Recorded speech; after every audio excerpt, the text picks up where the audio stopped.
our facilities' appearance and functionality on a daily basis, despite the heavy use and ongoing wear and tear that they endure. Our district's goal in developing this annual FIT award is to allow a school to be recognized for improvements made to their facilities from the previous year. This was a very unique year in inspecting our campuses, especially without students present. However, the requirements and high standards under Williams remain as expected and consistent. This year's inspections were the best I've ever seen, with only minor issues that were listed on the reports, and those have since been addressed. So I'd first like to acknowledge and recognize two of our schools who continue to be in the 99% criteria, actually 100% for both Hurd Barrington and Von Renner Elementary School. Now, I point that out because this award is really intended to show improved growth each year. But when you're already at the top, it's hard to win the award. So I just want to make sure they're acknowledged really for the continuance of maintaining their school campuses. If I could start, so in third place with an increased FIT score of 1.16%, it is going to Yolo Middle School. In second place with an increased score of 1.42%, Bonita Elementary School. And this year, I'm happy to report that the school with the highest percentage of growth with a FIT score increase of 1.60% is Orstema High School. So you'll note Orstema High School did previously win in 2018. They're actually our first school to repeat as a winner. It's not easy to do. There's a lot of competition. The schools take this very seriously. And I think if you take a walk any of our school facilities, you'll notice that they're doing a great job maintaining it. So I'm honored that tomorrow morning I'll be delivering the FIT award to Principal Justin Pruitt to display in the OHS office until next year's scores are released. Each side hates when I show up to claim it, because they got to have it for the year, but I have to collect it so we have time to get it engraved for the new winner. So I'd like to just, I'm not going to pass the plaque around, but it will be on display at Orstema High School. So 2020 to 2021, Orstema High School is the winner of the annual FIT award. And I'd also like to recognize our lead custodian, Rigo Ramirez, who's worked for OHS for a number of years, and also the three night custodians, Mark Krinklaw, Ezekiel Manzo, and the newest member of the custodial team, Tim Labruda. I also want to thank and really give a shout out to our maintenance staff. Keep in mind, they don't work at one site, but they handle a lot of the more of the intense maintenance that needs to occur at those school sites. So I want to really give a shout out to all the maintenance team who's been doing an exceptional job for all of our schools. And so I want to thank them for their dedication and their hard work in keeping the Warrior campus fit throughout the entire school year. I will also be delivering a box of donuts to the OHS custodial team as tradition from the maintenance director. Now, you guys may recall the last 3 years, I traditionally buy lunch for the night custodian and the day custodian, but the high school has 4. It's getting really expensive to buy lunch. And so they're going to get donuts. They'll get a nice package of donuts in the morning. I'd also like to point out just a couple of comments that this year's report it was almost somber sweet because we're inspecting classrooms without our most important commodity, which is our students. And though we have staff working in our classrooms every day, our goal during the inspections is to make sure our facilities are up to par across the board. And I believe they are. This was a very successful year. I want to give an opportunity to the board if you have any questions or any comments related to this year's FIT reports. I believe you've seen the source sheet that kind of shows the percentages. Keep in mind our schools, they really do ride in the mid to high 90s. I think that really says that we've really learned to understand what is required under Williams and making sure that we stay consistent. And I think that's why the scores are consistent. And so if there's something that you notice on the report, if you have any questions or comments, I'd be happy to answer that. If not, that's all I have for this evening. We just have a comment. You guys work awfully hard, so you might buy them 2 boxes of donuts. Or I have some cash. I can give you some cash. But you know, the older the school, the bigger the maintenance problem. You know, and you mentioned Von Renner, and I go, oh my gosh, you know, so knowing with the old portables and all that back there to score so high is really a compliment, you know. Well, one thing I'd like to share in that respect of Von Renner being an older school, you know, Mr. Philpott and I met and discussed options on how we can update some of our school facilities and infrastructure, but also tackle this challenge of COVID. And one of the suggestions that we were given during our fit inspections was going with like touchless hand wash sinks. You know, currently you physically have to turn the sink on, physically have to turn it off, which means the next person has to do the same thing. We're in a process with the support of Mr. Philpott of replacing all of our sinks in both our staff rooms and our classrooms so that students don't have to touch the sink to turn it on, they just put their hands right underneath. And I think, once again, those type of, you know, being forward thinking is going to help us on next year's sports, because we're not going to have to look at old plumbing that's not working. So we're going to continue to do that and continue to improve our facility. Thank you. Just like you guys do really good. Thank you, sir. Yeah, really commend. I think that your entire team, I don't think they come to work to maintain buildings. I think they come to work to make a place for children to learn, and it shows. Before you leave, when I first got on the board, being a prior superintendent who was a single school guy, you know, I'd be called out in the middle of the night to help fix a pipe. I kind of went around, visited the schools, and I know the areas that have the biggest problems. And, you know, your schools were fine. They look good. When I first got on the board, I said, oh my gosh, I can't bitch about anything at my first board meeting, you know. But you guys, all your guys worked very hard, so pass on the compliments to them. I will do that, and I thank everyone for sharing your compliments. Thank you. Thank you, Mr. Farkas. The number 3 are the readings for the board to go through, and if there's anyone that has any comments about some of the new regs that we have. No? Okay. School reopening update, Mr. Philpott? Well, just briefly, just want to share with you that the waiver application for reopening for TK5 was submitted to Stanislaus County Office of Education and also the Health Department this past Thursday. It is still pending. It normally takes about 10 to 14 days for approval, so we're looking forward to that. Meantime, it's looking like our numbers are improving in Stanislaus County, which is always a good sign. You know, the tier colors change tomorrow around 12, probably right before 12 o'clock noon. So I would assume that we might be actually red by then. If we're red long enough, the application really isn't necessary, but the application has been a great process for us to kind of check our protocol safety-wise, ensure that basically we have everything in place. Some of the things you mentioned in there were the touchless water faucets that Mr. Vargas mentioned, and some other products that we have installed to help everybody remain safe, and a lot of protocols on just how you do things. Part of what we're going to be doing also starting tomorrow night is there is a parent presentation, predominantly focused for elementary, but anybody can listen in. 5:30 to 6:30 in English, and then 7 to 8 in Spanish. And that's a webinar, and that's posted on our website that they can access that webinar. Part of the big part of that is answering questions, and we're also preparing a lot of educational programs, information for parents on how to basically keep your student safe at home and ensure that basically they're safe and symptom-free before they actually come back to a hybrid situation here in our district. So we're looking forward to that. We're also looking forward to increasing a few of our small cohorts, bringing back some students at the secondary level that are struggling, and that's kind of an ongoing process, probably over the next few months, kind of bringing those students back. So that's really all I have in terms of an update today, because we spent a lot of time on this last special board workshop talking about the waiver. So. Are there any comments from any board members? Okay.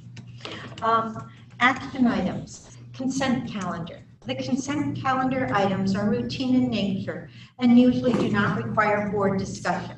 Individual items may be removed by board members and presented for discussion in separate action. The consent calendar will be adopted by a roll call vote. Is there anyone that has a comment? No. Move that we accept the consent calendar as published. May I have a second, please? I'll second it. All in favor? Oh, no. Mr. Wallace? Aye. Mrs. Hurst? Aye. Mr. Snodderly? Aye. Mr. Bazar? Aye. Mrs. Conforti votes aye. It's passed 5-0.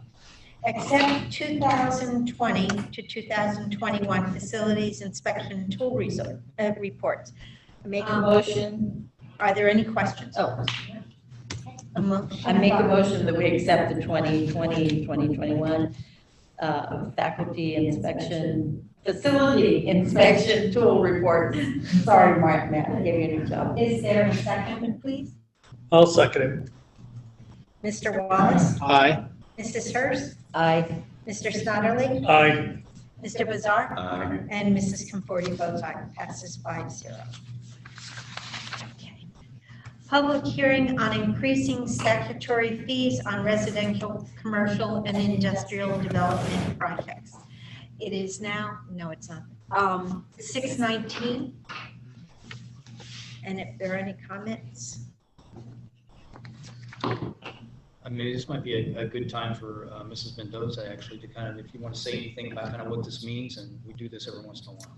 Yeah, every 2 years, we're able to look at our developer fees that are assessed on new construction and both residential and commercial.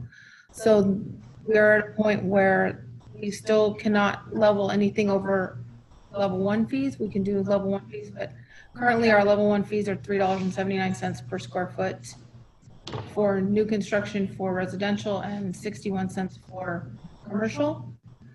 This will increase that to the statutory $4.08 per square foot for residential and 66 cents for commercial development. We are looking at a potential development up at Diablo Grande, so that will be affected, but we have had no comments during the comment window. Are there any other questions, comments? It's 6, I close this at 6:20.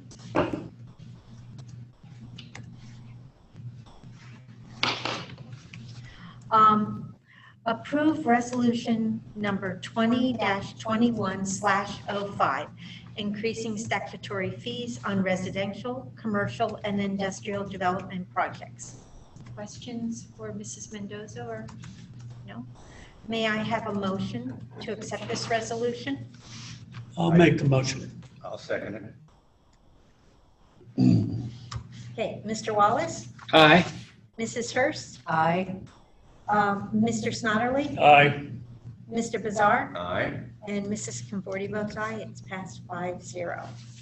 Approve resolution number 20-21/06, approval of award of contract for immediate procurement of goods and services to foster safer learning and teaching environment during the COVID-19 pandemic.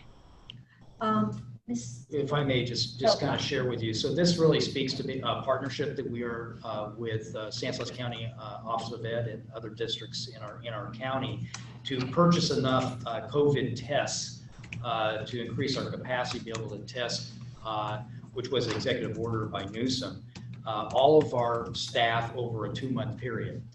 So we want to start on this. I will tell you though that as things have changed, this is also changing.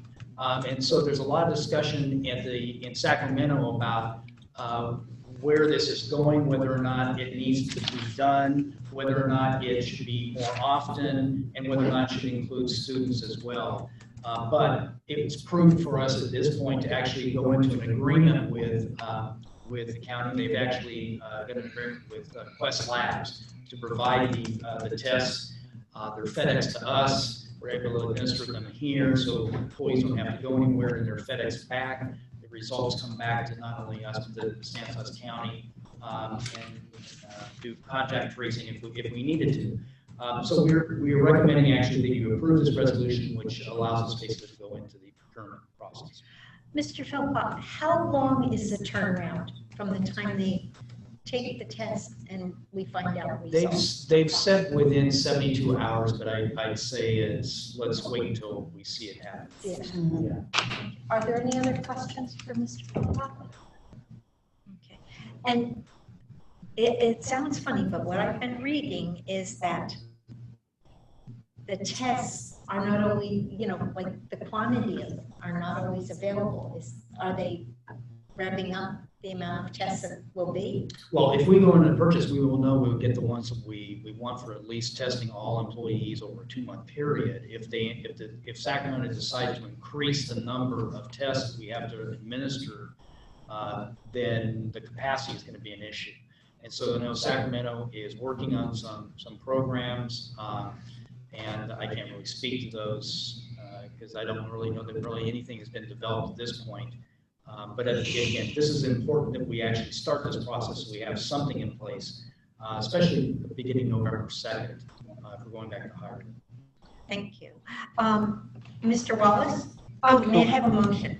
I move that we accept the resolution. May I have a second, I please? second it. Mr. Wallace? Aye. Mrs. Hurst? Aye. Mr. Snodderly? Aye. Mr. Bazar? Aye. And Mrs. Conforti votes aye. It's passed 5-0. Reject OHS parking lot and tennis court project bids. So if I may also speak to this, this is actually pretty unusual that you would see a recommendation like this. I don't recall ever seeing one since I've been in education over 30 years. But the problem is that the way we work these projects is we have an architectural firm that does engineering reports. They do an engineering estimate. In this case, they actually estimated the cost to be under $1 million. We have, because of the money we saved on the O project, about $1.2 million that's available. But unfortunately, although there were quite a few contractors that came to the walkthrough and said they were going to bid, we only got 2 bids, and both bids were over $2.5 million. So it would not be prudent or physically solvent for us to accept those bids, so we're asking you to reject those bids, and at a later date we'll consider going back when things aren't as busy for contractors and it'll be more contractors available for the kind of work that we want to do there. Thank you. Are there any other comments? No. May I have a motion to reject the I make a motion that we reject the OHS parking lot and tennis court project bids. Thank you. May I have a second? I'll second. Mr. Wallace? Aye. Mrs. Hurst? Aye. Mr. Snodderly? Aye. Mr. Bazar? Aye. Mrs. Conforti votes aye. It's passed 5-0. Future agenda items. Well, at this point, we don't have any that are listed for next meeting, and because things are changing so fast, I would expect there'll probably be some interesting ones at the next meeting. Okay, thank you. Is there anything that a board member would like to put on? No. Okay. Mr. Philpott, do you have a? Well, so I'll just kind of follow up again, kind of on the reopening. I will tell you that all of our staff is working very, very hard on reopening and the nuances of making sure that everybody's safe. And it's as you've heard me say, it's a frustrating process because of the changes that keep happening. It's pretty daunting in terms of actually the protocols that need to be put in place to ensure safety. But I think we have a process that's solid. We'll continue to reevaluate it once we implement it when we start on November 2nd.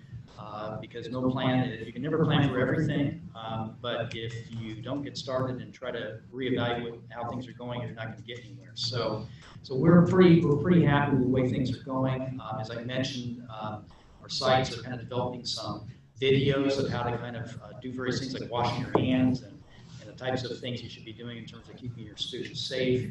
We'll continue to kind of work on some of that education for not only parents. And we just completed actually a lot of professional development with Linda Jordan, with all of our teachers on how to kind of work with hybrid. She has experience with that.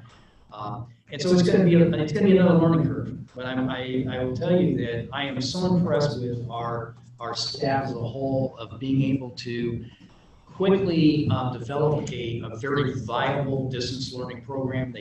They're mastering, and I'd say have mastered much of that over the last 2 months. And in another month, in November 2nd, we'll be kind of introducing another phase of that. And I have no doubt that they will be mastering that as well.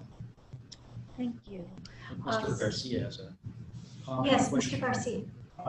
So Mr. Kovach, you mentioned that it's going to be a hybrid model, at least for T5 or K5. That's correct. So really, the only thing that there's 2 programs. One is TK5, and that's really kind of the guidelines on that allow us to do a hybrid program, bringing in students and parents who want their students to come back in that process. I did speak to small cohorts at the secondary level. That's a lot more restrictive in terms of the guidelines.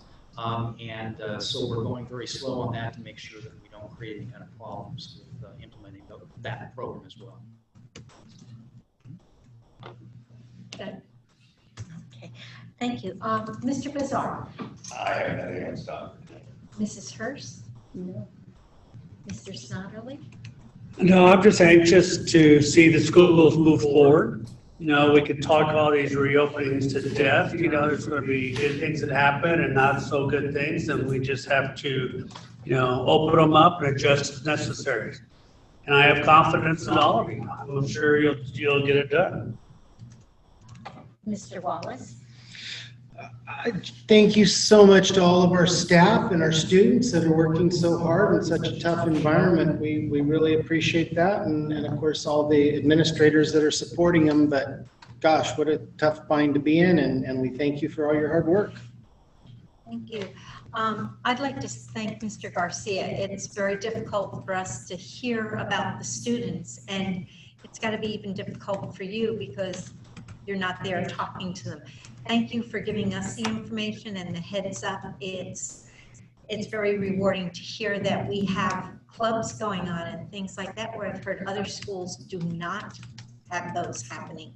It's kind of been put to the side. So thank you for that. Also, our staff, but also our secretaries and our clerks, and they're probably running ragged, and that people who are administrative assistants, just because of the nature of what's happening, you might think of something at 9 in the morning and by 2 in the afternoon, it's completely changed. Thank you. Don't turn gray before the end of the month. Okay, and I appreciate all the support that the board has been getting. I know sometimes we may look like we're going a little bit slower than what you would like us to do, but your children are our most important natural resource, and we do not want to lose that natural resource or make it limited. So thank you. May I have a motion for adjournment? I'll make the motion. May I I'll have a second. All in favor? Aye. Opposed? Thank you. Have a good evening, and see you in November.